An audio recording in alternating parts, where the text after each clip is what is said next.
put it up there, but I'll work that out sometime. Yeah. Hi, Wendy. Oh, hi, Bob and Kat. Hey, hey. Happy birthday. Thank you. May you have 100 more. Yes. Or whatever. Yeah, I don't know whether I want that many. No, okay. Whatever you want. Whatever you want. We do want to celebrate his 100th. We've agreed on this one. We do want to. Oh, good. Oh, yeah. Yes. What a great thing that would be. Yes. And get a letter from the Queen. Oh, If the Queen's still around, then she's old. yeah. Good point. Good point. Get one from Charles. Megan, go to say, Has. Happy birthday. Why is somebody sideways? Hi, someone's sideways. Who's That's sideways? Eamon. Richard. Hey man, you're sideways. Hi, Richard. Hi, Richard. Long time no see. You have to look this way. Happy birthday, Bob. Happy birthday, Bob. Birthday, Bob. A party tonight. Okay, great. Yeah, it's a party tonight. Yeah, great. If you want to, you can. Megan. Hello. Hi, Richard.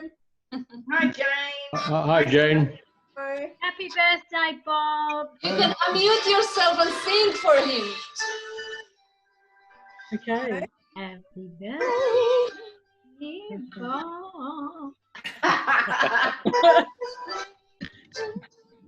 Okay, yeah. Happy birthday to you. Oh, Happy Jane. Birthday to you. Jane's good singer. Jane can do it. Take it away, Jane. Yeah, take it away, Jane. Happy Yeah, go on, Jane. birthday to you. Happy birthday to you. Happy birthday. Mwah. I remember your amazing grace. Yeah. Oh, yes. Bring Grace on, I like her too. Yeah. What? It's a funny thing, we all celebrate these birthdays, but none of us can remember our birthday. Yeah, that's right. It's really just an excuse because he's not the body, but it's just an excuse to shower him with more love. That's it. An excuse to celebrate the life that you are, Bob. Yeah. Yeah. Yeah. What a relief none of us were ever born. What a And relief. there's only one of us, just in a few versions. And anyway, what are we looking for this love for? We've each got a cup full of love. It's time we pour something out Yeah. so somebody else can take it in. Right. That's one of the songs I think, My Cup Runneth Over, isn't it?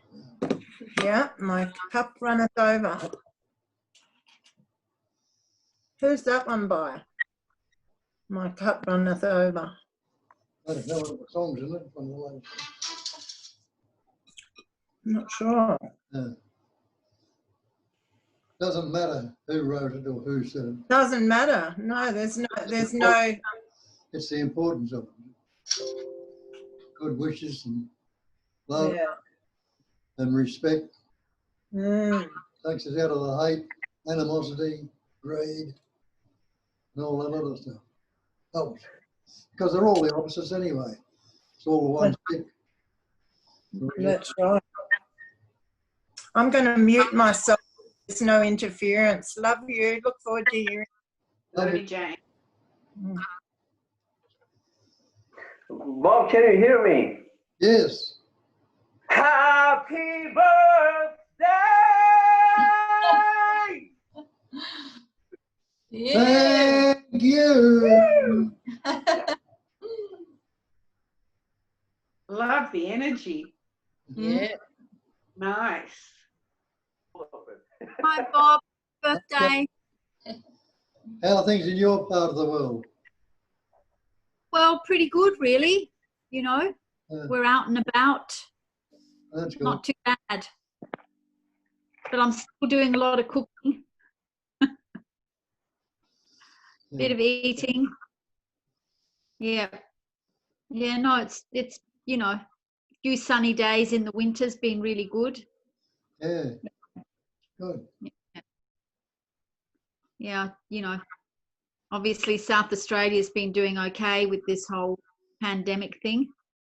Yeah, And but the good news or that Oxford Research has got a vaccine that could last for years. yeah. Yeah. So we'll be out of this one day. Yep. Sooner Viruses than later. have come before and they've gone. Yep. Plagues have come before. Yeah. Plagues have come before and gone. Everything changes. Yes. Constantly changing. Like this body's changing right now. That's right. And the thoughts that are coming in and out are changing too. No thoughts Yeah. fixed in our head. But Yeah. when we deliberately keep them there, that's when we get into trouble. Yes. Fixate on them. The great perfection, unfixated awareness. You're not fixating on anything, it's free to move. And it does move. Where are yesterday's thoughts now? Hang on to any of them, or are they all come and gone and there's fresh and new thoughts here right now? These are things. Freedom. It's the freedom. Yeah. These are things we need to recognise, recognise. It's a cognising emptiness. Emptiness is doing the cognising. And the Buddha told us that cognising emptiness is forming, emptiness is forming everything. And the form can be nothing other than the emptiness. Pointing out it's all only seemingly so, a phenomenal manifestation. Mm-hmm. The definition of phenomena is that which appears to be, or seems to be so. That's why we need to put, we don't need, nobody needs, but the need is to put everything to the test. And the acid test of anything is, does it work? And I can tell you it works, and somebody else can tell you it works, and a million others will tell you it doesn't work. But it's only you that will really know. A little bit of investigation. I hope the winter's got still going, Jane, when you finish that chapter. Yeah, well done.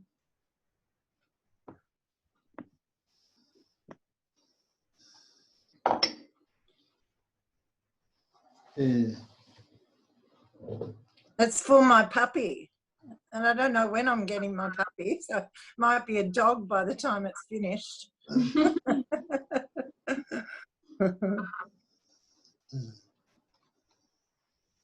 So that's what we point out, or try to point out here, what they call non-duality in the traditions. Hindu tradition, the Advaita tradition. Advaita means non-duality. And they try to describe non-duality. You can't describe it because you can describe, how can you describe the indescribable? Impossible. But we try to describe it by saying it's one without a second. And they don't mean without a second with using the second as a piece of time. They mean without the other, not two. It's only the one essence. Now we're functioning from this personal viewpoint. It's also always me and other than me. It's always two. It's always duality. And we wonder why we don't see the non-dual aspect of it or don't stay with it. How can you? When you've got the conceptual belief that there is other than that one essence. There is other than me. There's other than this. There's other than that. Other means two or more. It's not two, and it's not even one when it's investigated thoroughly. It's just that non-conceptual, as I say, ever fresh presence awareness. Just this, nothing else. Non-conceptual. without any concepts which are mental constructs, words or sounds or vibration, without any of that going on to divide it, it's non-conceptual. And if you can't, none of those things you can utilise to divide it, it's still only the one, isn't it? Always and ever been. And you know that in your language too, and they also tell us that. And they say the Mahavakya, the great mantra, is I am that. Heard that many times, you really understood it. Innately you know that everything is that. Because what you're sitting on, that is a chair. The room you are in, that is the room. That is the tree outside, that's the flower, that's the sky, that's the space. That's the other people apart from you. That is you. Everything is that. So when they say, I am that, that's what they're pointing to, the thatness or the oneness of everything. But what have we done? We've put words on it, or labels, and divided it up, because now you say that's the tree, that's the flower, that's the room, that's the sky, that's the space. We've discriminated, separated with the discriminating words. And we rely on so many words. But how many words were you born with? If you had words when you were born, you would remember your birth. But you can't remember when you were born. And that's why you can't remember, because you didn't have any words to say, I was born on this and so such and such a date, on that date. You didn't. But you were told years later that you were born on this such and such a date, such and such a time. That's your true birth, your real birth, or the real coming into this existence, this pattern of a body-mind entity that you're forming, the existence of that, the knowing of that. Because when you were in the womb, you were an ovum and a sperm coming together. Even if you had words, you wouldn't be able to say what you were, because it'd be that two little microscopic particles coming together. And in merging and coming together, the growth began and formed the little embryo from the genes of whatever was in those two particles. Just again, nothing complete or solid or whole. But when they formed, the little embryo, the little fetus, began to grow, and that is what you are today. The only difference is you've kept growing. You didn't remain at that stage. And again, pointing out, as they say, it's transient. It's constantly changing. Everything is constantly transient, constantly changing. There's no static point anywhere in this manifestation, in this cosmos. And there's no self-nature to anything. All the things that you and I are, the seeming thing, we have no self-nature. But we've got that belief that we have. We call it myself. Myself. And we mean by that the personal self. And what's the person? Where does the word person come from? It comes from the Latin, I think it was, meaning persona, a mask. Now with this coronavirus going around, we'll all be wearing masks shortly.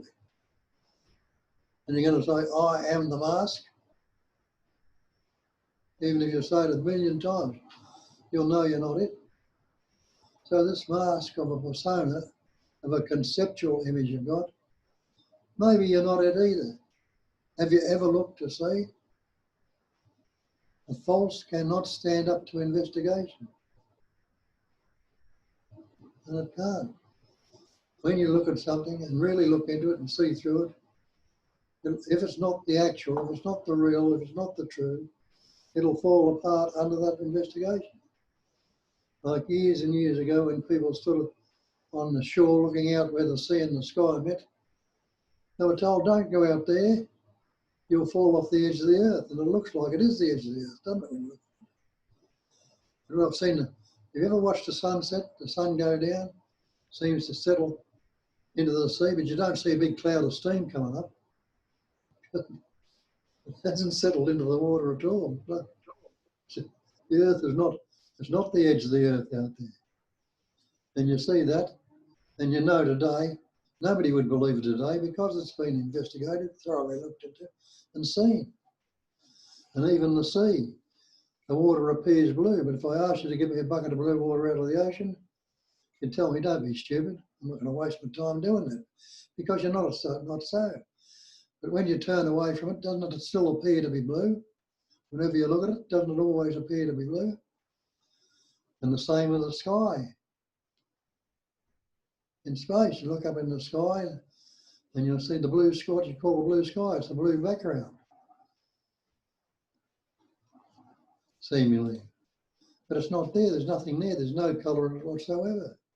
These analogies they point out the way we see things are not always so. They need to be looked into. The water in the mirage, there appears to often be driving along the road, you'll see a pool of water up ahead of you. When you drive up there, it disappears because it was only the sun shining on the bitumen and the heat, the rays of heat trembling and spinning seemed to form a water. But there never was any water there. Never will be in the mirage. There won't be water there at all because there's no water in the mirage. The snake in a rope. There are many analogies they pointing out to us the falseness of the things and where to look. But how often do we look? How often do we investigate? We go on caught up in this persona, this mask, this conceptual image, day after day, week after week, year after year, trying to work it out in the mind. If I do this and do that, and but if this hadn't happened, and why? If you were a cigarette smoker, what did you do with the butts? You threw them away. They were no good to you. That's what you need to do with these thoughts when the butts come up, because that starts another story, if you ever know. But and then it goes on and on. I did this, or she said that, or this happened, or that happened. The story goes on and on with the buts, the whys, the hows, and the when. What happens if you full stop right now? Ask yourself the simple question: what's wrong with right now if I don't think about it? Now, you can't not think because there's no you doing the thinking anyway. Thinking is spontaneously coming up. But you can look beyond that thought or let the thought go. Don't fasten onto it, fixate on it, take it on board. And if the thought's let go or you're looking beyond it and there's no thought there in that moment, what can you say about it? Where's the goodness about it then? Where's the badness about it? Where's the pleasant or the painful or the highness or the lowness gone? If you're not putting any more concepts or thoughts on it. Everything is just as it is right then. The same with conditioning. Oh, I've conditioned to this, my conditioning is such and such and such and such. My conditioning, whose conditioning? This conceptual image has got this believed conditioning and hanging on to it. But what conditioning is there if there's no thought about it? Tell me, see. And the old habits might come up where it's fearful or anxious or fearful. If you're not putting the same old labels or words on them, you're sitting with them as though you're seeing them fresh and new for the first time. You can't put the old thing in. You'll see them in a totally different light. And as Nisargadatta says, nothing can trouble you excepting your own imagination. Now that's an amazing statement. And it's amazingly true when you look into it. We've got all these troubles.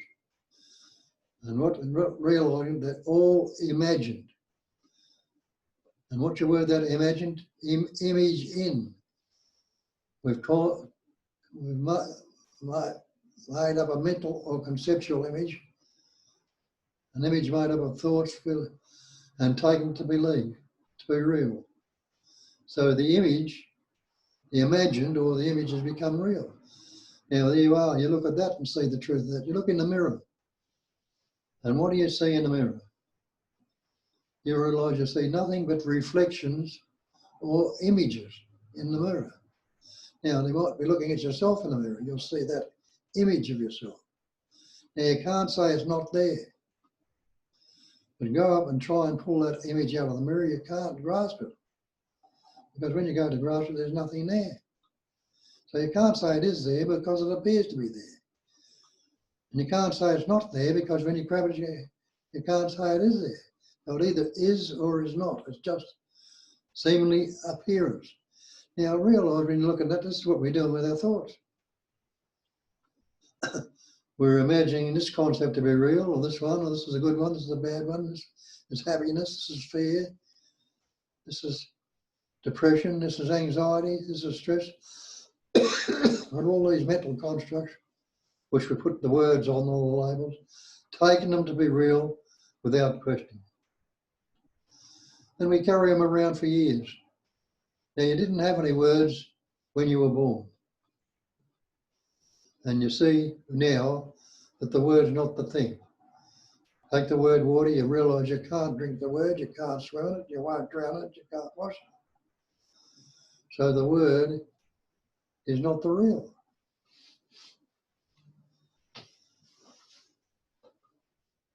So if the word is not the real, what's the word? Have a look and see. When you look at word, word's sound, isn't it? You make a noise, these words coming out now, aren't they sound? And what's sound? You got musical instruments, you pluck a string on a guitar or a note on a piano. They're sounds. If you judge as musical notes or this, that, and the other, I don't know much about music, but they make sounds. What are sounds? Vibrations. These words that come out, what are they? Sounds. What's sounds? Vibrations. And what's a vibration? It's just a movement of energy. Its energy is vibrating, just like the wind moving the leaves on the tree. There's a vibration. You can't show me the wind. Anybody ever been able to grasp the wind? Or when the wind is very still and not straight? Everybody has to grasp a handful of air. You can't.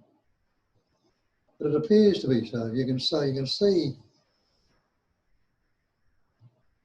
the movement of the wind or the activity of the wind, but you can't grasp the wind itself.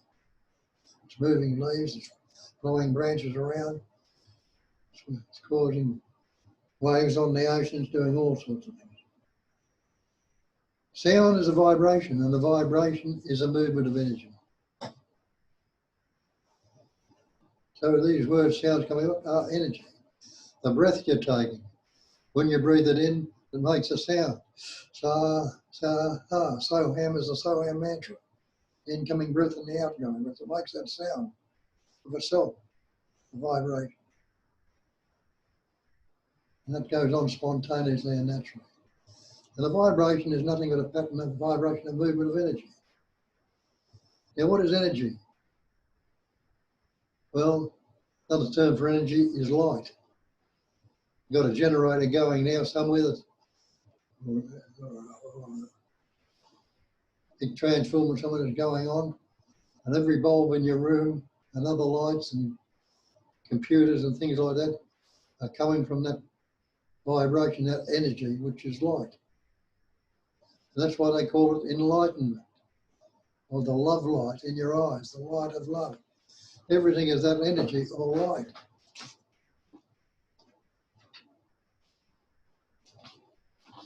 And that's what Christ also told you. He says, I am the light of the world. Not talking about himself again, but talking about that sense of presence. It's not the I. The I am is the sense of presence. It's not the word I am, which we think is a person again. It's the sense of presence, the knowing that you are. Somebody asks you, who are you? You'll say, I am Judith, or I am Sally, or I am Bob. So you see, we are the I am immediately, the sense of presence. We put in the name we've given to this form. Bob, Sally, and Judy. The names, the forms, which are Maya, our illusion. The vibration patterns of energy. Sat, Chit, Ananda, Nama, Rupa. They're the factors, 5 factors of Hinduism. It's out as existent. And you know you are existing right now, don't you? You're absolutely certain that I am existing. It's consciousness. You know you're not unconscious, so you must be conscious. And you know you're not unaware, so you must be aware. Existence, consciousness, bliss, loving to be is bliss. You all love to be. And the Nama Rupa, the name and form are Maya. They're illusion. I'm Bob. How do I know? Well, I was given that name years ago and I've believed it ever since, until it's been investigated. I know it's just another label. A label, it's not what I am, it's got nothing to do with me. So that's the name as well. And the form, and through that label, through which is a name to express. If it didn't have a form with a voice, with a mind, with all the energy that's enlivening that form there, how could it express or say a word? It couldn't be just like the wind, breathing in and breathing out, making sounds of good. It's expressing as words, showing it's the functioning, it's utilising the other organs that are in that pattern as form as expression through, like the brain, the sinews, the nerves and all the rest. We talk about my brain and what it can do. The brain can't do a damn thing. Like the eyes or the ears or the heart can't do anything without the life. Without the life in that body's a corpse. What can it do? What can a corpse do? Nothing. Why? Because the life energy, the vibration or the movement has gone out of it and it's still silent and dead and empty. So what must you be? When just a little bit of sensible reasoning there, where you say without that life I couldn't be anything, I'd be a corpse. So I'm not the body and the mind. I am the life that's enlivening that body, that mind. And amazingly enough, it's just not this personal body mind, it's enabling and vibrating and utilising and expressing through every other pattern in this manifestation, in this cosmos. It is the one life that's appearing, patterning, shaping, informing, expressing as everything, not the many that appears as many. And then when they tell you that the manifestation is Maya or illusion, that's transient, they're telling you the truth. They say it is a phenomenal manifestation. A definition of phenomena in the dictionary is that which appears to be. Another word for appearance, it seems to be so. It's not real. It seems, but it doesn't seem real. It seems real because we believed in it. And it is real. It is real in the one essence, but not as it appears. The pattern, shapes and forms, as they say, are Maya. They seemingly come and go. But you, when you recognise it, that you are not this body, you are the mind, you are the life that's patterning, shaping and forming, have never ever had any beginning. We have never ever had any ending. You are the absolute in its absoluteness. It hasn't got any time. It hasn't got any space or beginning or end. It all just is as it is. Patterns, shapes and forms come about, transient, they're going to change. Might change into different patterns, sure, but the patterning, shaping and forming keeps going. And that energy, that light is ever and ever fresh and new going on. As Christ pointed out, I am the light of the world. And that is energy that you are, is what you see the world through. It's the light through which to see the world and know the world, but not in its appearances. You'll take the appearances and recognise it, but you know the truth about them now, that they're only phenomenal. And look at the wondrous and varied ways that it can express and does express. Intelligent ways. It's not just a blob of goo that's willy-nilly vibrating around, and pattern, shapes and forms in all its wondrous intelligent ways. That's why I call it intelligence energy. Don't call it God or some higher power or greater power or mind power or thought power. Use the term intelligence energy. And that's just a label also, like God is a label. It's not it. My God, we put a name and form on. Intelligence, energy. Intelligence is knowing. It's not your intellect. Intellect's 2 and 2 is 4 is a lot different from the knowing. Intelligence, the activity of knowing. Knowing that this is so and so and that and so, and it all is as it is. That's pure knowing. Being, knowing, and loving to be. The I-N-G of the knowing. The activity. Any activity is a movement. Intelligence, the way it vibrates, have a look. See in nature how it's that intelligence is functioning. It's forming these personas, these marks.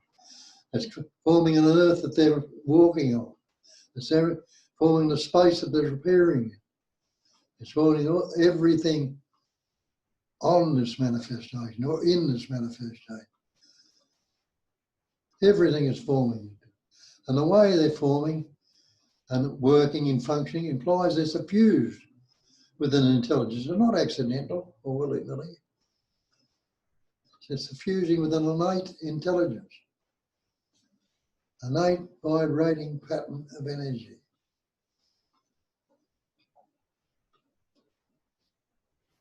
And that is what you are. Intelligence is an activity, an energy is a vibration. So it's a that activity is a vibration, is a movement of energy. And that's all that's happening. They call it in Hinduism again, Shiva Shakti. Shiva is the static aspect. The space like silent stillness screen on which everything appears, which is awareness of everything. A pure knowing, a pure absolute, uncontrived, pure absoluteness. Shiva. What happens is consort, or the female aspect, I call it, Shakti. Shakti dances, or in other words, she vibrates. In that vibration, what? The shimmering, shaking, vibrates into different patterns. Like you put a few iron filings on a piece of paper and put a magnet underneath it, what do? They start dancing and form a pattern around the magnet. They're the same things happening on a different scale and a more intelligent scale than what they are in that. Now when I get intelligence, energy, the activity of knowing, you're not the person, you're not the separate entity, you're not the so-called separate individual core human being. After all, I'm only human. How can I stand up to all this other thing? You can't, because you've taken yourself to be something separate and apart and belittled yourself by encaging yourself in a group of concepts. You don't have to do it. Simple as that. Stop it. Just don't go there. Let it be. And you say that's not easy to do. It's not either. It's not easy. Because you keep trying. What happens if you leave it as it is? And you know how to let go. You've got a full bladder. You know, you can't hang it. You try to hang on to it. After a while, you can't hang on to it anymore. What do you do when you go? You got to let it go, haven't you? Simple things like that point to it. See what it's pointing to, how it's pointing. Learn about the self, not the personal self. The personal self doesn't even exist. There's only one self. They call it the Atma, the self. It's the self that's knowing. It's the self that's shining. It's the self that is aware. It's the self that's being, knowing and loving to be. It's the self that is you, expressing its form, happening and forming as this little self that you call myself. When you put the me or the my, you relate to a seeming separate entity, the persona, and you belittle yourself into something a lot less than what you are. And that divided self is continually suffering. And it will always continue to suffering while it's believed in. Because you've separated yourself from the wholeness and the completeness. And in that separation, there's the belief that I'm not good enough, or I'm fearful, or I'm unhappy. And the worst one we put upon ourselves, well, after all, I'm only human. We're not God, I'm not only human. But you have a look at that, investigate it. You call yourself a human being. In other words, you are pure being. That's another term for such a nature as being, knowing and loving to be. It's different expressions of the same terms. Satchit and Andit. So being, you are being right now. Can you negate your beingness? You can't. You can try and negate it with the mind and say, I am not, I am not, I am not. But every word time you say it, it's the very being that's enabling you to say it. And you're knowing that these words are going on and these are coming out. You know? But it's not the you that's knowing. It's not this little human knowing that's knowing. It is the absolute knowing itself, the one atma, one self, that's knowing itself and everything else that's other, seeming other. Pure knowing. And so we call ourselves a human being, we call God, this God we believe in, is a much greater than me, he's a higher power, or a greater power, mind power, or thought, well, they're all greater than this me. But I tell you, it's only the one power. Only the one. That power is omnipotence, total power. Total means it's containing all the other so-called powers, the mind power, the thought power, the human power, whatever, personal power. Anyway, it's omnipresence. It's the total presence. It's not my presence, your presence, or this presence. It's the total presence. And it's omniscience. It's the total intelligence. There's not separate to the ways of intelligence there. It's all one intelligence, the one life that is expressing as everything, expressing in all the different patterns, shapes and forms. And all the different patterns, shapes and forms that it expresses in is still only that life. And I am the way, I am the truth, I am the life. That sense of presence, that I amness, which we take to be I am the body, I am the mind. Take those labels off and not be the body and the mind, because you're not that. Take yourself to be the true self. I am the absolute. Just take it for a while. If you don't really know it or see through it, try it out. And see the weight or the burden it takes off you. When all that conceptual reasoning and fear and anxiety and stress that comes up, you've let it go for a while. When you do that a few times, you're not going to bother picking it up and taking it on board again. How did this self come about in the first place? Well, when you reached about the age of 2, 2.5, somewhere around that age, the capacity of reasoning developed in you. The first couple of years of your life, that little child is seeing, hearing, tasting, touching, smelling, feeling. Right, whatever thinking comes up with reasoning, he can't do much because he hasn't got any words to relate it to it right. So he can't divide it or relate. At that age, when the capacity of reasoning comes upon him, he starts to learn words. And his parents tell him, your little Johnny, or your little Billy, or your little Bob.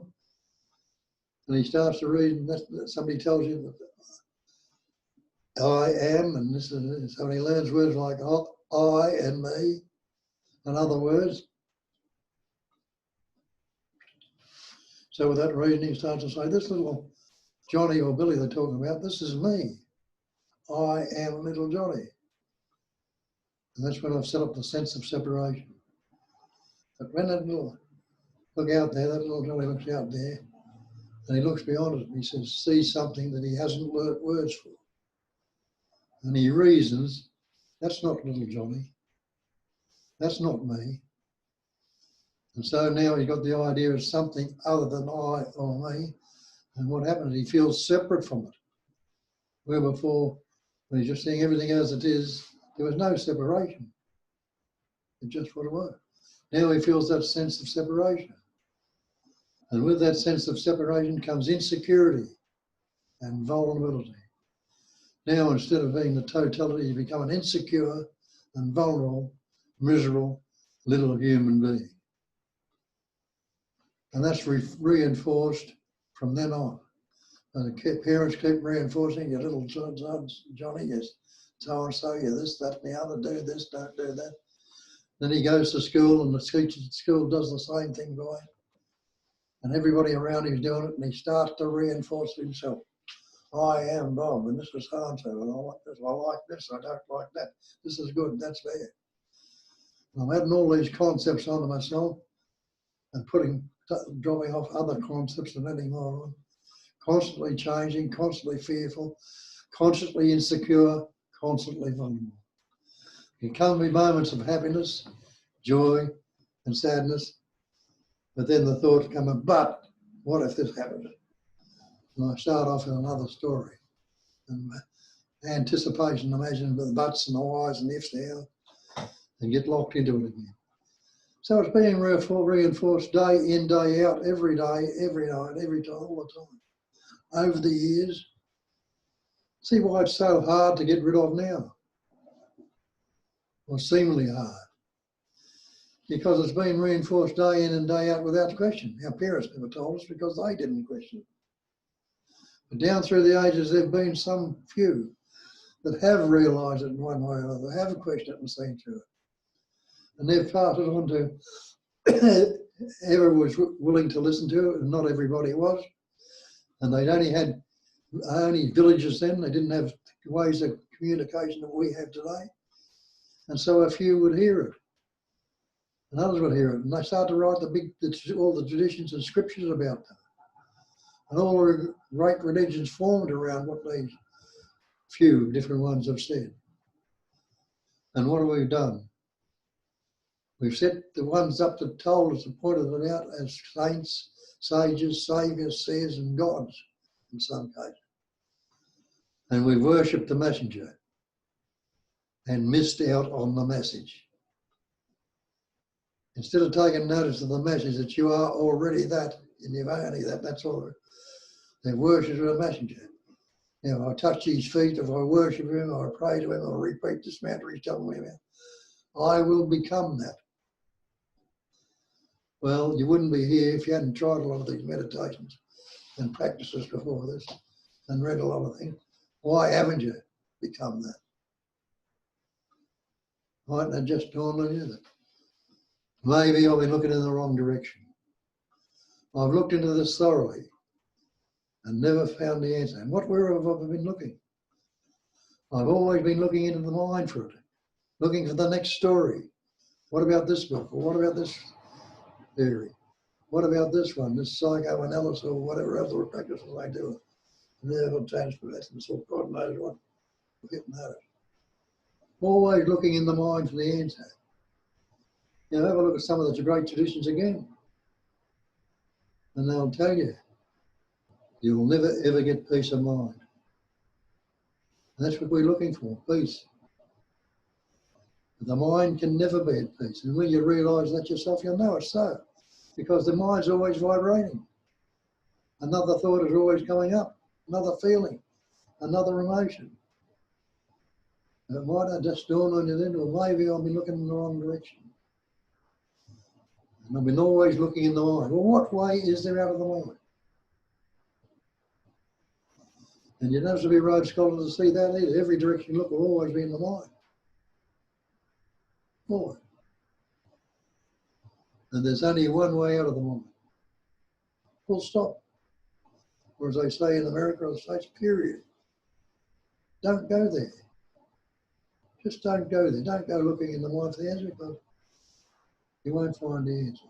And that's what they tell you too, that the mind, the peace is when the mind is not. When you look at it.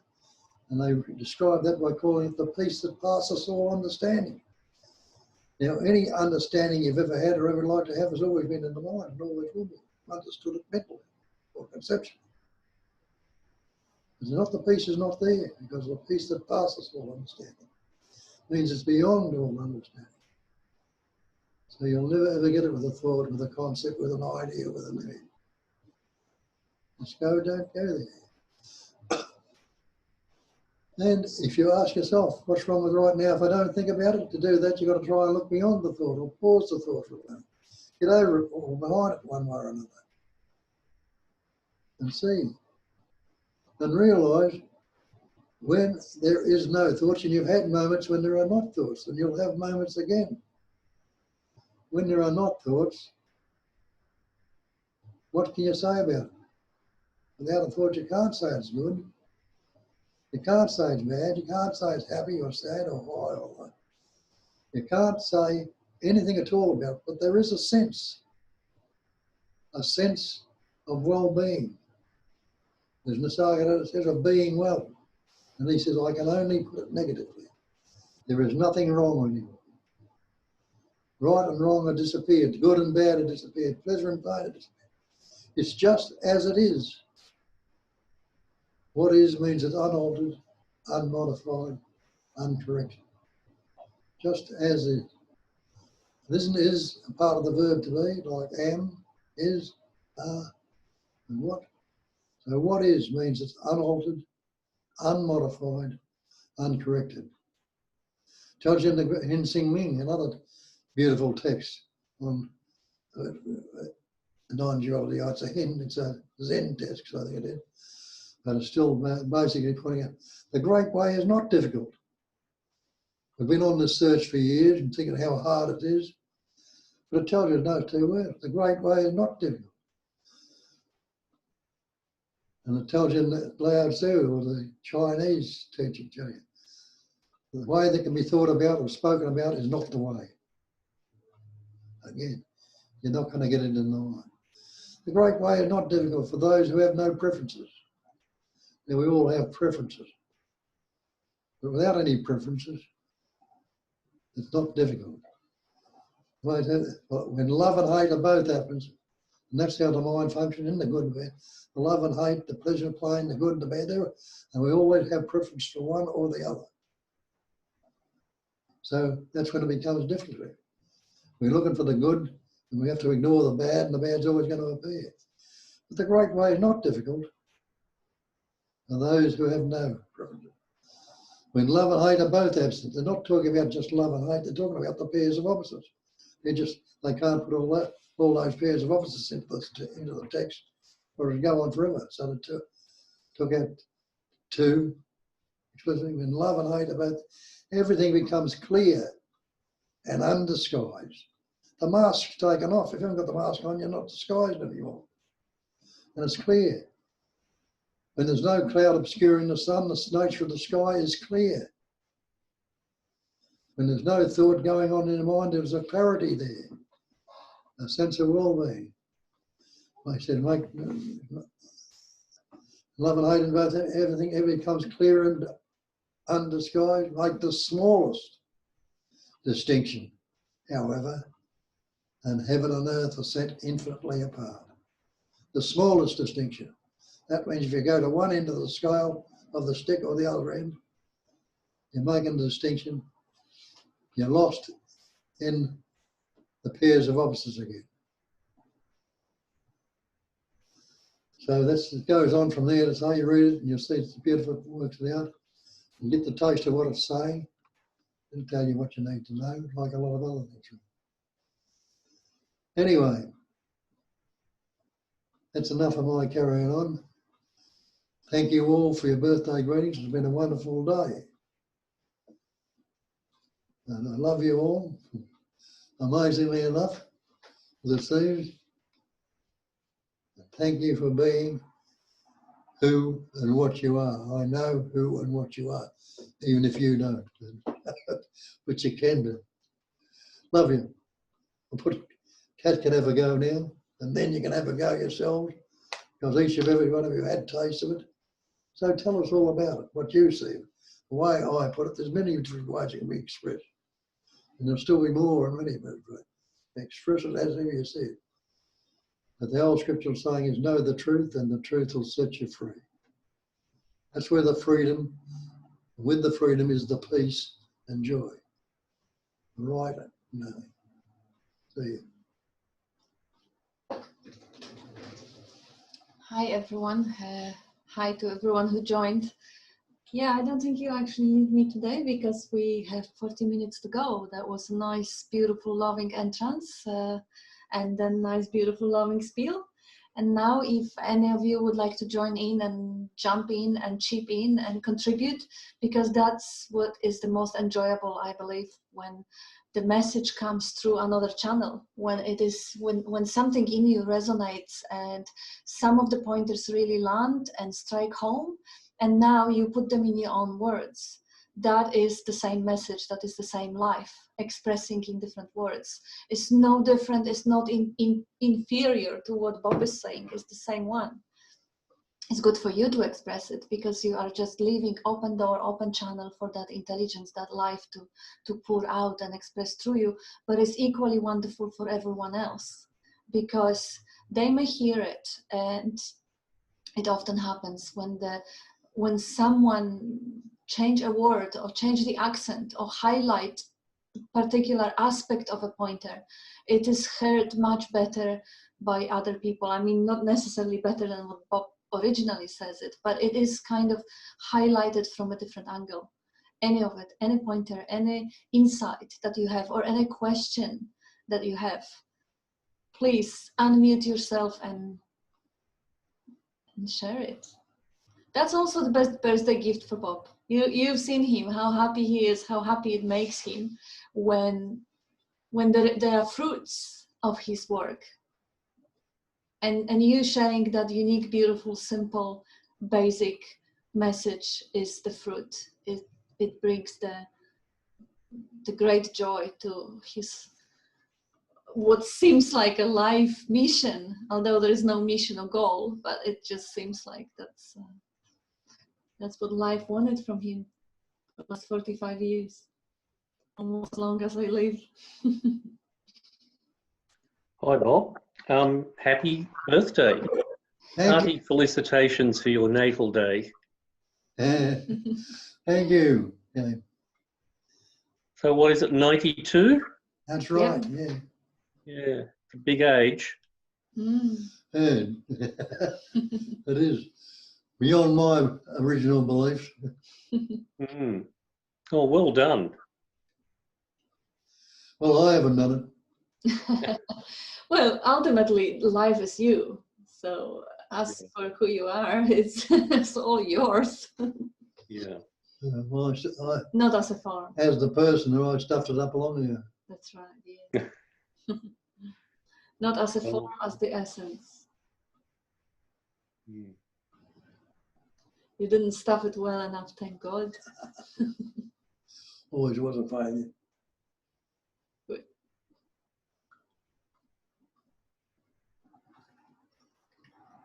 You always had a good insights, Jim. You want to drop something in? Or not today? No, I guess I'm a bit of a sort of a chap that doesn't have much to say, unless it just sort of comes upon the mind as important to say it. Yeah. So, yeah, usually comments are reserved because they're made by others. I guess in relation to what we've been saying, what Bob's been talking about tonight, this image we have of ourselves, this little I, is really just an image in awareness in the tangible space-time world.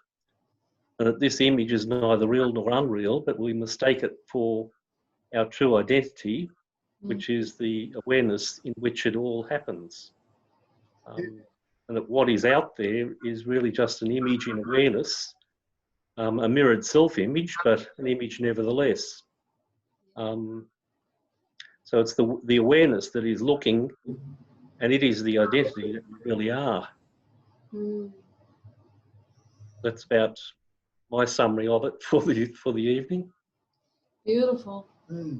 Beautiful. You added important distinction here. It's an image. It's neither real nor is unreal. Correct. Yeah, because we often, when we point into it, we say it is all bullshit. It's all in imagination, and that's true too. But it nevertheless is appearing. It is in the appearance. Can't deny it. What for? Yes. Yes. Yes. We see the image of an actor or an actress on a movie that's projected on a screen, but we don't see the image that we have of ourselves so readily, so easily, because it's of a different order of dimension. The image we see on the screen is simply 2D, but the image that's held in mind is a bit imageless in many respects. It's a bit hard to see, but when it's ultimately seen, it's on the canvas of awareness, and once you've seen that, you know no longer that you are no longer the image that is painted on that canvas of awareness. Yeah. Yeah, beautiful. Yeah, that's what happens when you see it. Sometimes it's very hard to see it, especially the emotional part of it. But it's actually the good hint to it is to see where the defense comes, where I'm going to defend myself. Is it my thoughts that I believe they're mine, therefore I need to defend them? Or is it my family setting, or is it my profession, or the other role, or even vulnerability? Something that feels like needs protecting, because there's nothing needs protecting. So the image is sometimes is a feeling. Sometimes it is just a kind of unworthiness or vulnerability or fear of rejection, and that's it. Yes. Because the image of being a person, a man or woman, that has been seen through, but the subtle parts of the image can still linger. Yes, yes. It seems that one of the keys is perhaps not reconceptualizing, but realizing that hearing, seeing, touching, feeling, listening, and so on are all just only actions of awareness being awareness, or in contemporary or in traditional parlance, God being God. The body itself doesn't do the seeing or the hearing. It's the awareness, the consciousness, the life. It's deity being seeing and hearing, etc. So is this reality God is the seer, seeing being seen? Seeing, in effect, is our identity, the identity that we are. And that's the living, the seeing. This being is it, which is God just being. Yeah, beautiful. Yeah, and then again, see, it's always somebody says it, and the important aspect comes in. You know, not just being, but anying, any functioning. Yes. Yes, that's it. Yeah, so seeing is happening, you are that. You are the seeing. Hearing is happening, you are that. You are the hearing. You are the functioning. You are. Yes. Yeah, thank you for that. This is really, this is what's the most precious about the brainstorming together and bringing the little aspects into the light, because it always clears out some of the misconceptions and misunderstandings. And it's just beautiful. Yeah. What is it, Peter? Happy birthday, Bob. Thank you. It's been wonderful to know you these years, and always a great joy to be with you. And fantastic birthday today, 92, and hope you have many more of them.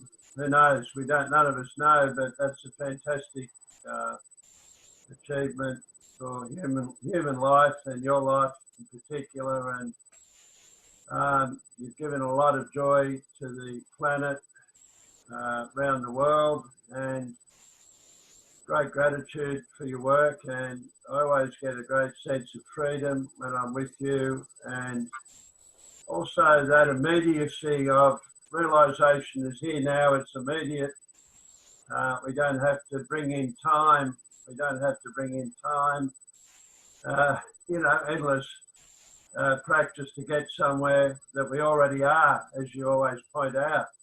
You are that right now, and realizing that The time I was with Nisargadatta as well, after you were there, it's exactly the same feeling, same message. The immediacy, the freedom, the joy, the Satchitananda, you know, being consciousness bliss, right here now. And, you know, it's just such a release every time to be with you and to realise there's nowhere else to go, you know, there's nowhere else to go. It's here now, it's joyful here now, this is it. And, you know, that's a really great service to the world you've given. So really bow down to your life and your service and hope that it even continues further into the future. So thanks, Bob. Thank you. Thank you. Peter, are you in Albury? No, I'm in Sydney. Oh, okay. I used to be in Albury. Oh, did you? Yeah. Is your mother Florrie by any chance? Which one? Florrie? I can't remember the name. No. Florrie Thompson. No.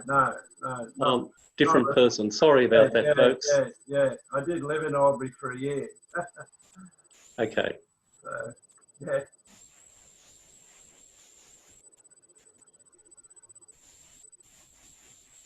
Yeah, I like what you said, Peter, that there is nowhere to go. We are already here. We are already that. There is nowhere to go. There is nothing else to be found. Everything is already here now. We arrived. We didn't even need to arrive because we didn't go anywhere. It's been always here. Yeah. So important to hear that time and time again. Have it reinforced and yeah.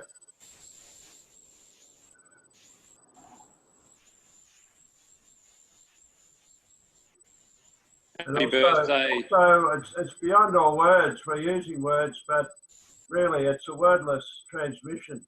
The vehicle words is there, but the real transmission is wordless, you know. Yeah. So it's just beyond all the words. It's just this beyond the words. So, yeah, trying to find it in words is what a misunderstanding.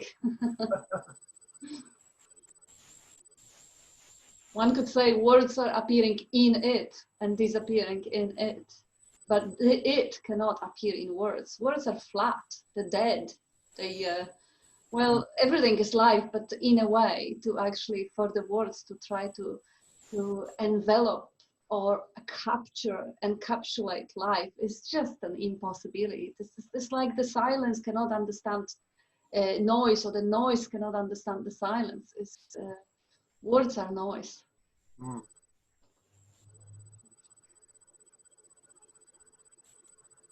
I'll say happy birthday, young Bobby. Thank you, younger Michael. It's great to see everyone as well. I can't wait to get back in that lounge room. And just a comment about the acting earlier. Jane sent me a video that Jim Carrey did and how he awakened. And I don't know whether everyone's familiar with that video, but he awakened by playing a character and getting so lost in the character that he couldn't find himself after doing the movie. And so he thought he'd gone crazy. And then he realised, well, if I can lose that character that easily, then who's Jim Carrey? That was a great video, Jane. Yeah, it is a good story. Good example. Yeah. And I do have a question as well, because I've completed Jeffrey Martin's 45 Days to Awakening. It was fantastic. And I'm now doing what he calls the Exemplar course. And the idea of that is, you know, for finders. So when they it's basically an explorer course for finders. So once people have reached some sort of level of fundamental well-being, the idea is to navigate through that.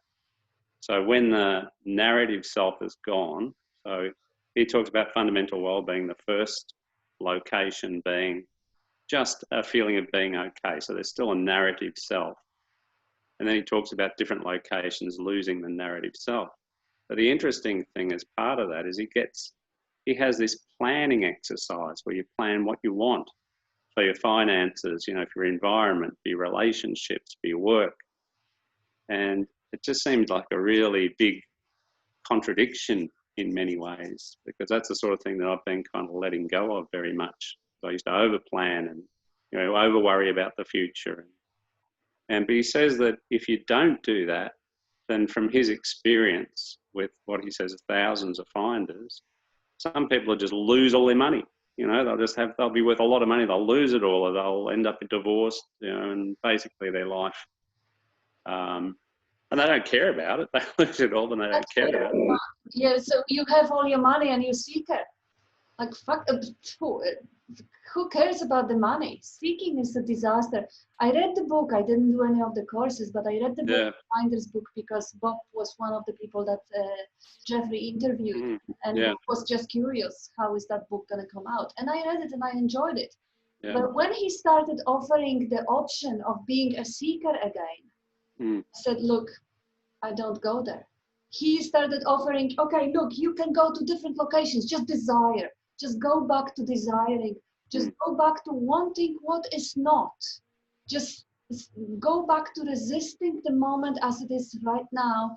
Stop seeing it as perfect and complete. And imagine the world in which you will have even more pleasure. This is a trap of the mind. I don't know, his system is obviously, many people enjoy it and they follow it and they have mission and they have goal and they have things to achieve and they are happy and good on them. Wonderful, wonderful that he came up with that idea for people to strive and achieve more, get more, desire more. But what I've learned from Bob is mind will try to seduce you back to the seeking mode on many, many different ways. One of the ways is desire what is not. Go back to desiring more rather than finding, you know, completeness right in this moment, with or without the money, with or without the wife or family or whatever. Yeah, that's what kind of struck me as being curious, because if there is no self, then who's making those choices and decisions? So it can't come from that higher self or that Atman, really. There is no higher self, lower self. There is no self at all. If we start constructing different selves who have different free will and different choices to make and decisions to follow, we are back in the dream.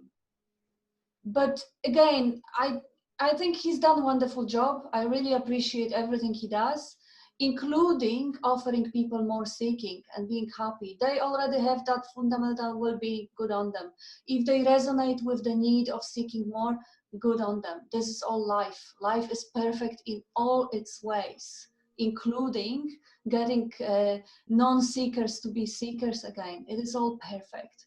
It's just that I would, I just wouldn't wish that to Bob or myself or any of you who found the peace that passeth all understanding, to go back on seeking and wanting something else, something more pleasant. Because that road is just, who is there who wants location number 15? Who wants it? Perhaps, that's what's confusing. Yeah, exactly. Maybe it's time to look if there is somebody there. Who wants it? Who resists life? Oh, sorry. Oh yeah, go, son. Yeah. Michael, were you talking about manifestation then, like about manifesting money or? Not really, Megan. What he says is that from his study of finders is that it's almost like navigating this reality. So you have a choice of going off into the cave and just sinking into it and just disappearing into it. Or if you want to function in this world, there's a risk that if you just lose all sense of narrative self, you lose a self-analysis as well. So you don't necessarily care how you're functioning or whether you do fit in or function in this world. So he's suggesting if you do want to function in this world, then you do some of that. And if there is a shell of us, What do there though? There's no doership. It's that chop wood, carry water, chop wood, carry water thing, you know, like I was unemployable probably when I came to see Bob, and now I'm a senior lawyer. But I get into suffering when there's doership. Like just now I'm in a shit fight because I bought a BMW on eBay today and then I changed my mind. So I'm acquiring eBay convertibles. But anyway, I'm now in a shed fight with someone and a bit fearful they'll go violent because they're in crib point and sounded like a junkie. But anyway, so, you know, but it's bubble and froth whether I get the Beamer or not. I've been driving the Corolla for 10 years, you know. The hubcap rolled off when I was valet parking it at the Langham, so I thought it might be a new time to get a new car, you know.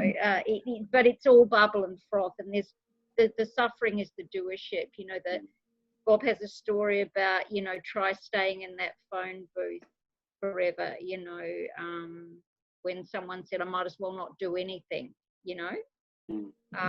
It really is immaterial what we do, but we're not doing it anyway. There's no one to take the blame, no one to take the praise, no one to acquire, amass, accumulate. And it's like I'm in that contracted self. As soon as I start grasping to acquire, amass, accumulate, to patch it up, you know, and it's a complete nonsense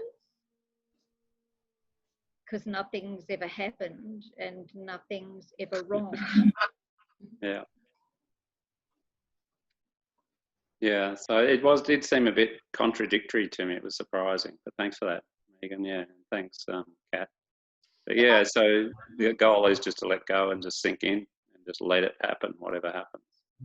But I would like to acknowledge also his work because I think he put a lot of effort in and a lot of love and care into seeing, you know, statistically what sort of dangers are, what sort of situations happen in life once you are a finder and you're not self-concerned that much, you're not that obsessed what is going to happen to you.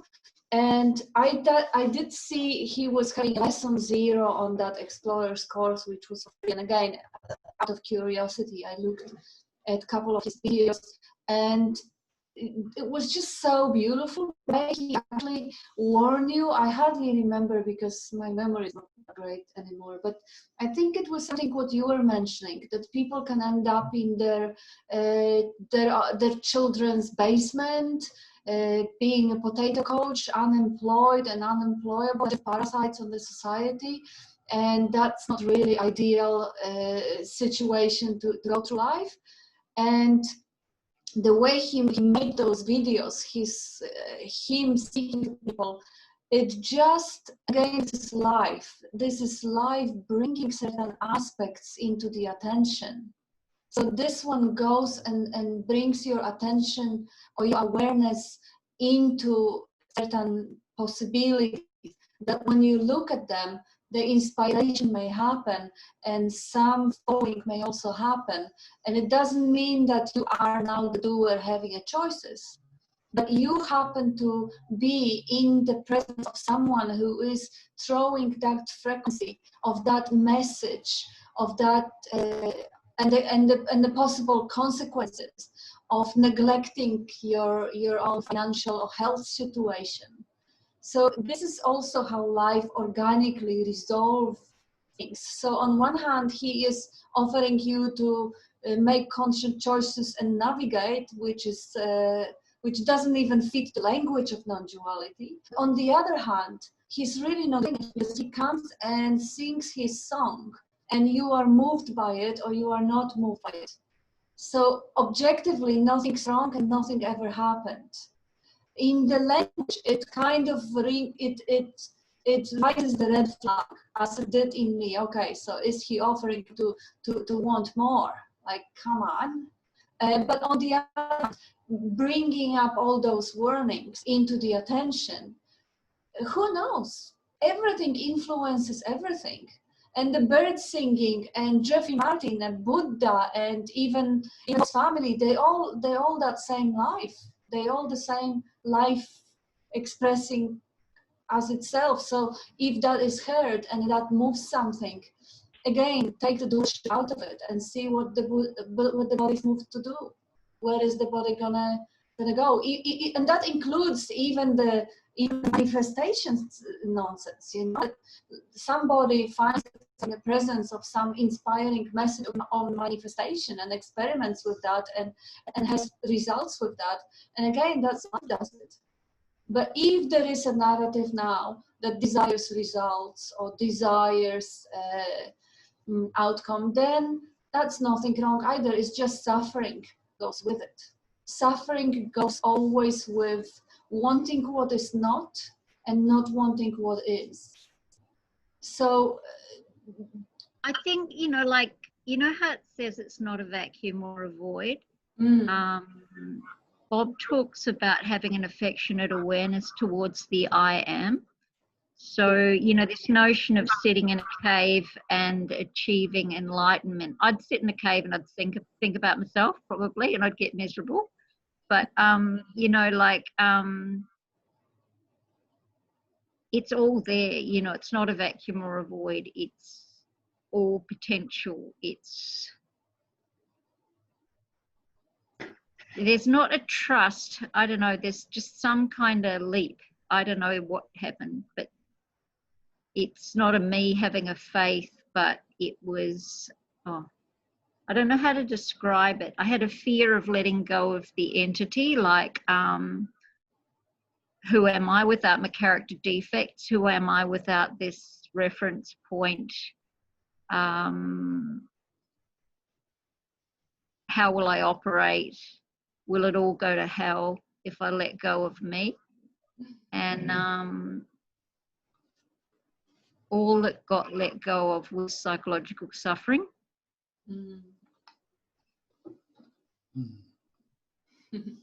Yeah, let life take it where you will. Get yourself out of the road. It brought you into existence. It's taken you through all the ups and downs and highs and lows and ins and outs. And the more we struggle with it, the harder it gets. But the more you relax into it and let it be, the more it fulfills itself. I've lost everything 2 or 3 times since I came back from the sea. You know, been taken away and lost it in different ways and forms. But it's all turned itself around in unimagined ways and come back again. And it's going on again even now, I think. That's like a lot of it. You see how it unfolds, and that's sort of, you know, I used to say when I was on the farm, everything was falling away, on top of it I got sick. My box was a mile down the road. I used to jump in the car and driving down to get the mail. I'm just thinking, I wonder who's suing us now. But it turned itself around and we got sued and everything. And regardless of you know, watching or not watching the war videos. Yeah, it's life has its way. But in the old days, in the ordinary days, I'd have shot myself with the stress and worry concern. Exactly, and that's kind of what's going on at the moment. People will be like, you know, living in a warm, comfortable home, and then they'll go COVID.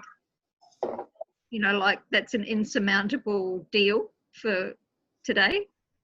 You know, whereas, yeah, there's been mass extinctions, like of dinosaurs that have totally, you know, wiped out species before. It's this thinking we are the doers. We're so ingrained in us that we're frightened to let go. We're going to fall apart. You know? But what brought you into existence? You know, have a look at that. Can you remember? You didn't know anything about it. And you know, when you poked your head out of the womb first, you say, "I don't want to be here." No, you didn't know anything about anything, but you let it happen. And it's grown you and lived each and every one of us ever since. And even when you pause a thought and look beyond it, you know, you can be there with the thoughts free for a moment, but you haven't stopped breathing. Heart hasn't stopped beating. Hair and fingernails haven't stopped growing. Food hasn't stopped. The functioning is still going on. Naturally, spontaneously, and effortlessly. And there's that you that thinks doing a lot weren't doing and are not doing even now anything about those things. They're happening. Implying there is a greater power higher than the so-called personal power, which has got no power anyway. It's functioning and living the lot. It's rolling the earth around the sun right now. It's causing the seasons to come right now and the tides to come in and out. Planets to implode and explode. It's breathing and beating your heart. It's doing all these things. Everything is the one essence, living, expressing, has everything. And you are that. That's the thing to grasp hold of. I am that already. I don't have to seek for it, I don't have to find it. I am that without the labels. As soon as I put on, I am that body, I am that mind, I am that person, you're lost. But I am that absolute. What can you add to the absolute? If you could add anything to it, it wouldn't be absolute, would it? And by the same token, what can you take away from it? Take the least thing away from it, it wouldn't be absolute. Or as they call it in Buddhism, the great perfection. What can you add to the perfect? Nothing. What can you take away from the perfect? Nothing. They tell you the great perfection is non-conceptual awareness. It's that innate awareness that's living and expressing through you right now, doing everything without any concepts. Concepts are the word. And we've learnt the word and believe in the word as the cause of all our psychological problems. And the word's not even real. Utilise it, but don't let it utilise you. You can use the word, and when it's telling you you're not good enough, or fearful, or you're anxious, or I can't do this, or I can't do that, it's got you.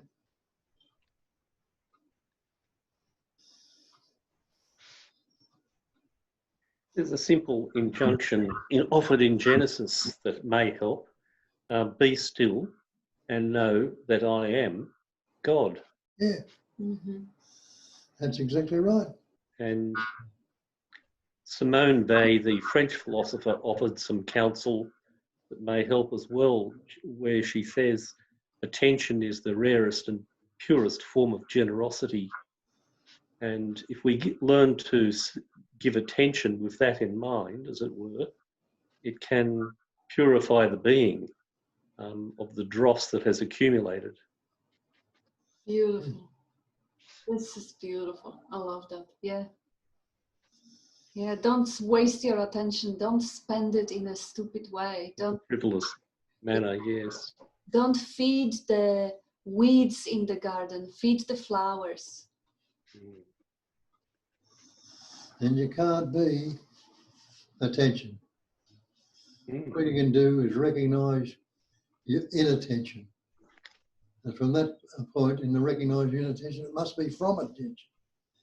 So you automatically go there to attention. Mm. Yeah, and especially when you see the attention running to fuel all the fears of future, what is going to happen. That's imagination, that's terror, that's narrative, and that is such a waste of energy. This is such a drain, and it's such a certain shortcut to suffering.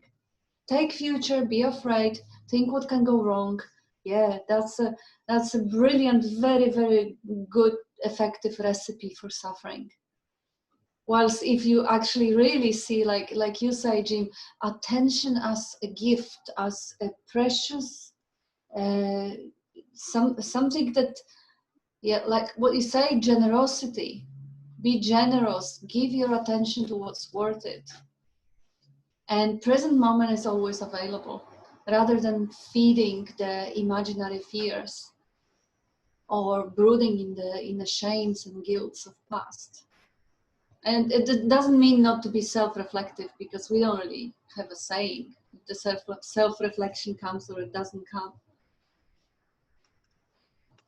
But yeah, there is always a possibility to just bring it back to to seeing, hearing, tasting, touching, smelling, being, knowing, that what is really happening, not the thinking. Well, thinking is also happening, but if we are not focused on just thinking as happening, but into the content of the thinking, and we lost in the images, that's the second generation dream within the dream, and then usually nightmare.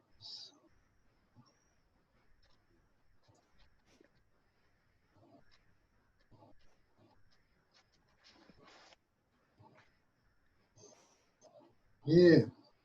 Peter, you want to say something? It's quite amazing with that awareness of inattention is attention, as Bob said, and suddenly you're aware you're inattentive and you're attentive again, and the thoughts just seem to dissolve. It's extraordinary. Suddenly with that attention coming back, the thoughts just dissolve. Yeah. It's like that. They don't really exist. They kind of got a provisional existence, but when you suddenly come back to attention, all the thoughts are just dissolving. It's an amazing ability of attention somehow to dissolve thinking mind, you know. That's the same thing with resistance. In resistance, conflict, and disease constantly. You can't be non-resistance, but you can recognise your resistance from the point of non-resistance. Then you're out of it. Yeah. If you know, you don't. You can be in resistance. We have been most of our life. We haven't recognised. As soon as you recognise, oh, I'm resisting them, you're recognising from its opposite. Yeah.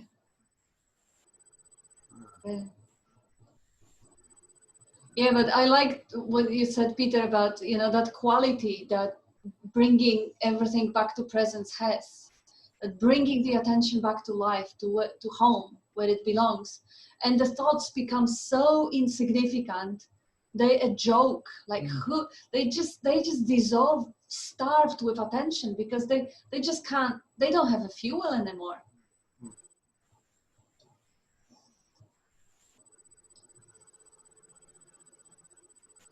Can I say something?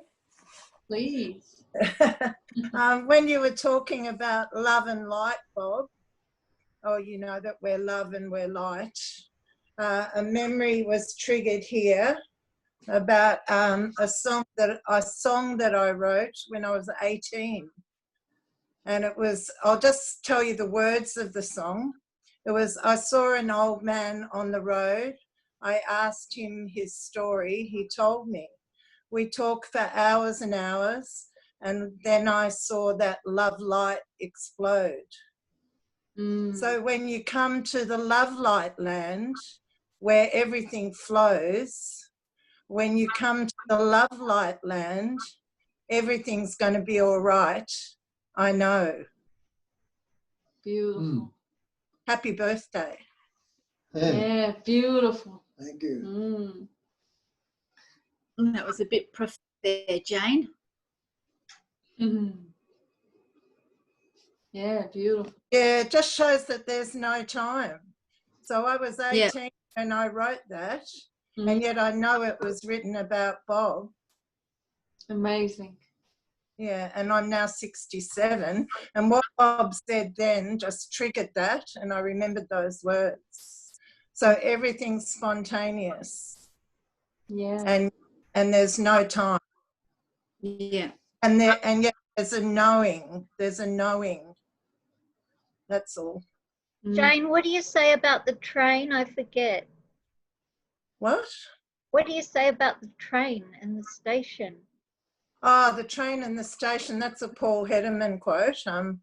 The station is who we really are, and the train are the thoughts that come and go.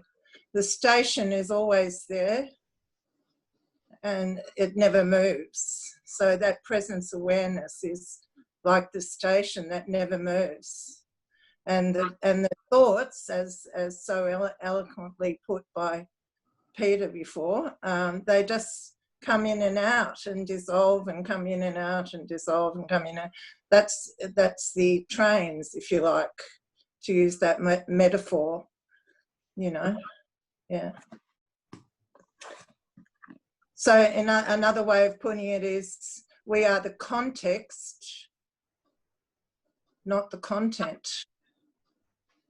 Yeah. Wow, I just feel so blown out about that. Thank God.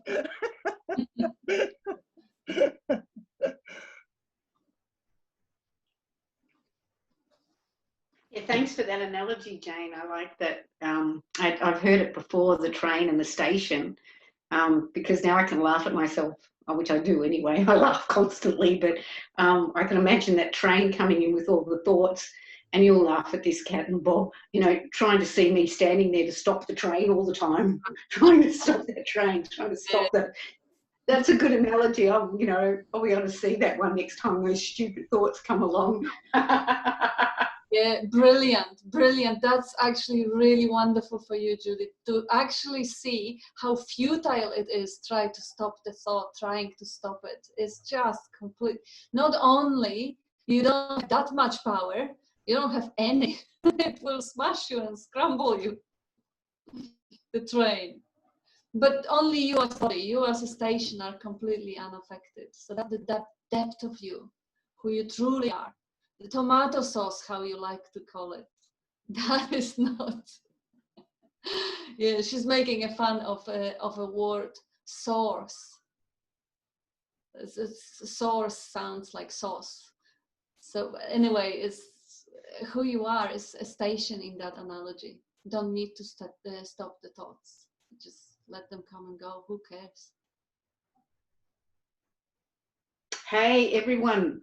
Before Bob goes to bed, will anyone join me and we'll sing that happy birthday song? Will you join me, Jane? Come on, Megan, Sally, come on. I've got a terrible voice. Come on, Richard, Peter. We did Yeah, it. come on. Oh, come on, Michael. Heeman, you did it good before. 1, 2, 3. Happy birthday to you. Happy birthday to you. Happy birthday, dear Bob. Bob. Happy birthday to you. Hooray! Yippee! Hooray! Go Bob! Happy birthday. Beautiful, thank you. Happy birthday to know who. Happy birthday. Happy no birthday, Bob. That's it, Michael. Give him a hug from all of you. Happy celebration of life itself. Happy celebration of life itself, manifesting in that unique pattern of energy we adore and love and just want to cuddle. Well said, Jane. Beautiful. Yeah. Never born. Never born. Never die. Yeah. Nothing happened.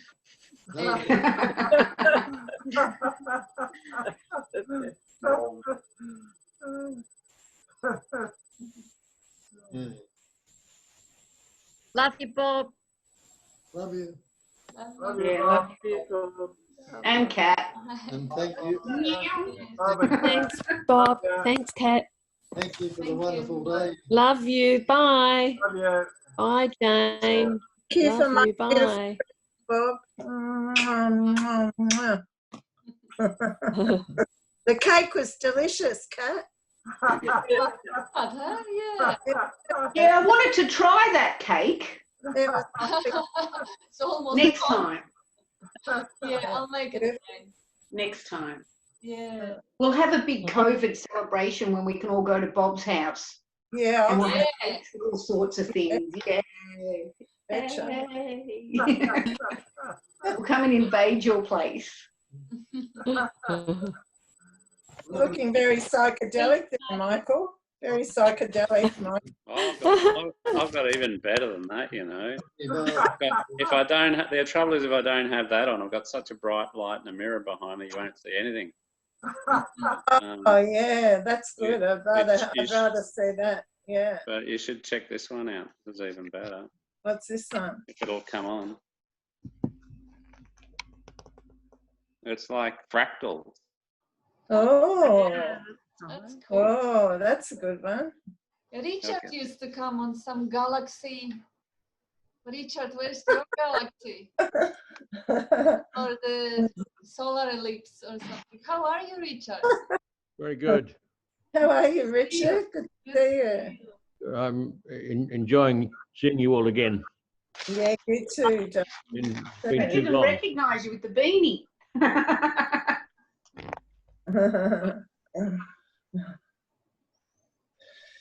Yeah, I thought you were going to burst forth and sing the Age of Aquarius, Michael. Only.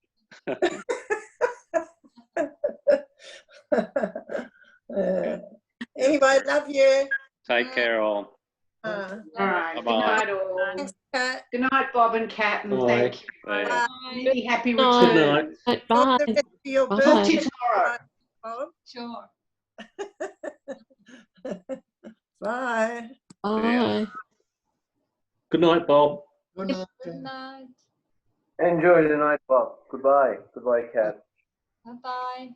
You, Bob. Bob and Kat, have a great night. Have a great sleep. Will do. Yeah, Thank you. Thanks a lot. you too. Thank you.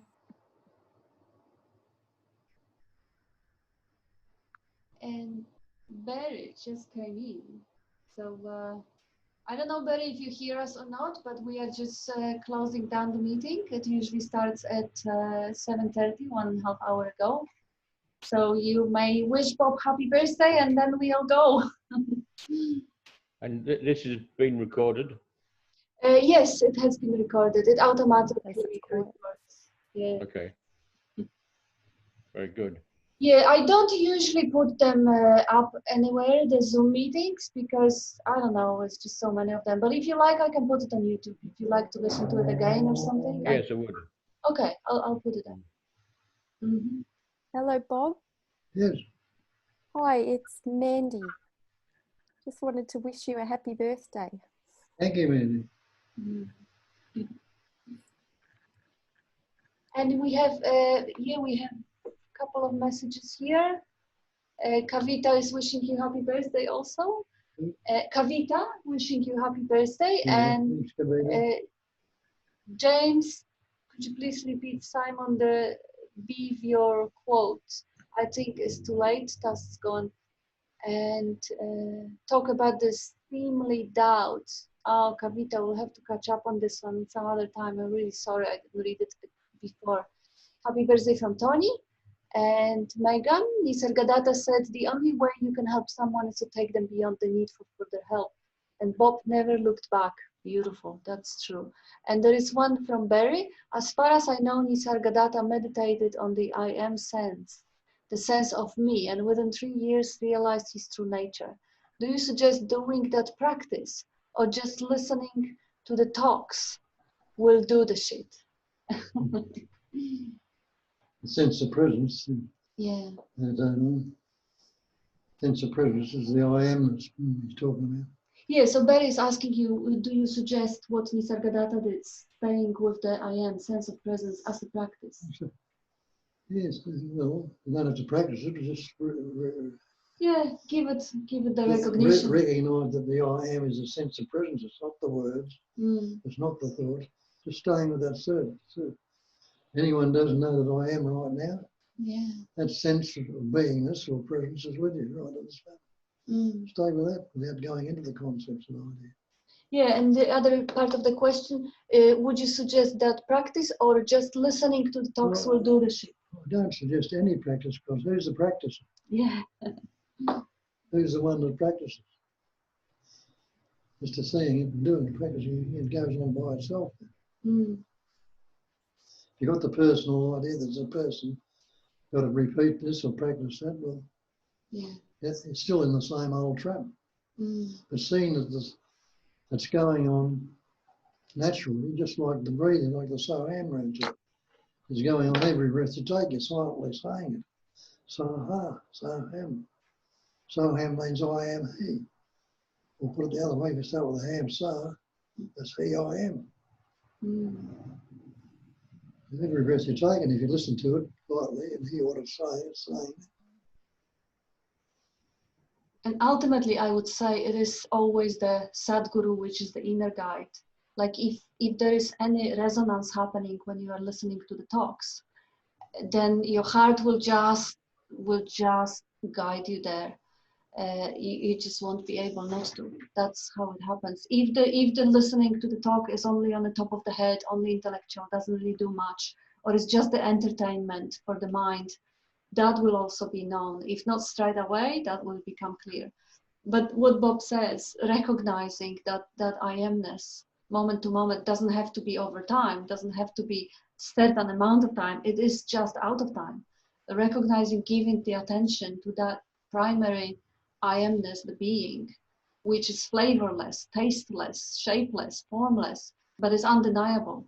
It's always there. You can't not be. You can't try and stop being. It is always, the being is always there.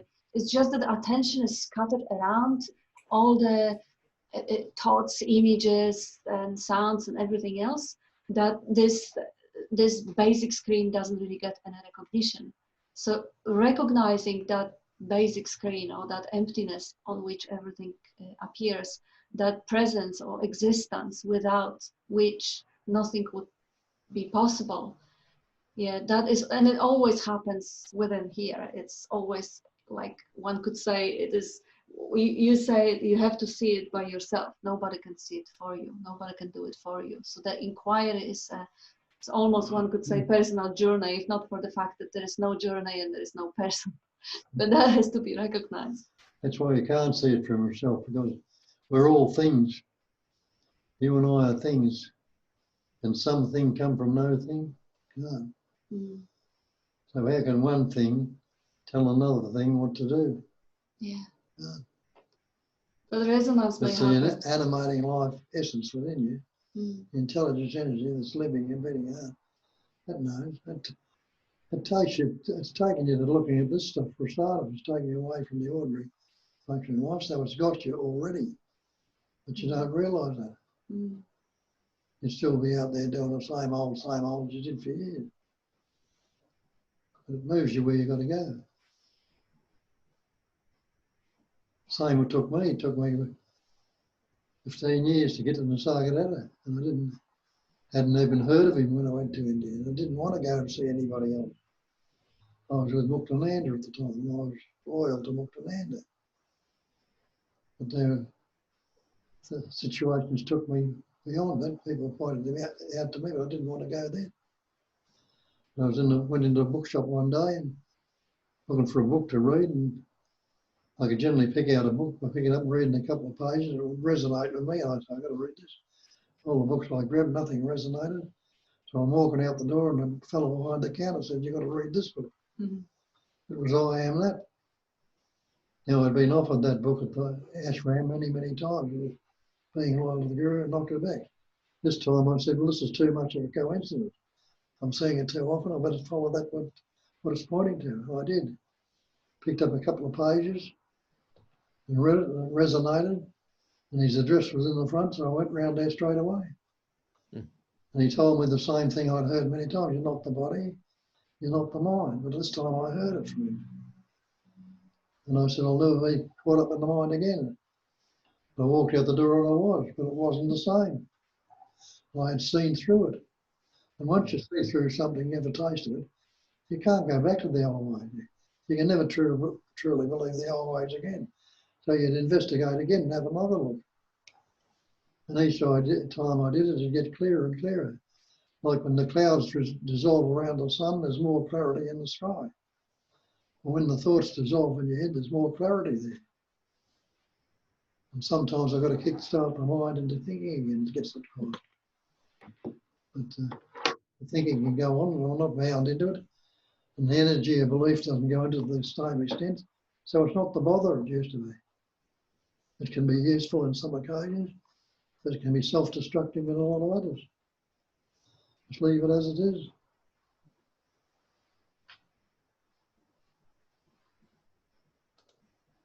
Yeah, there is another one here regarding Bob's moment of self-realization.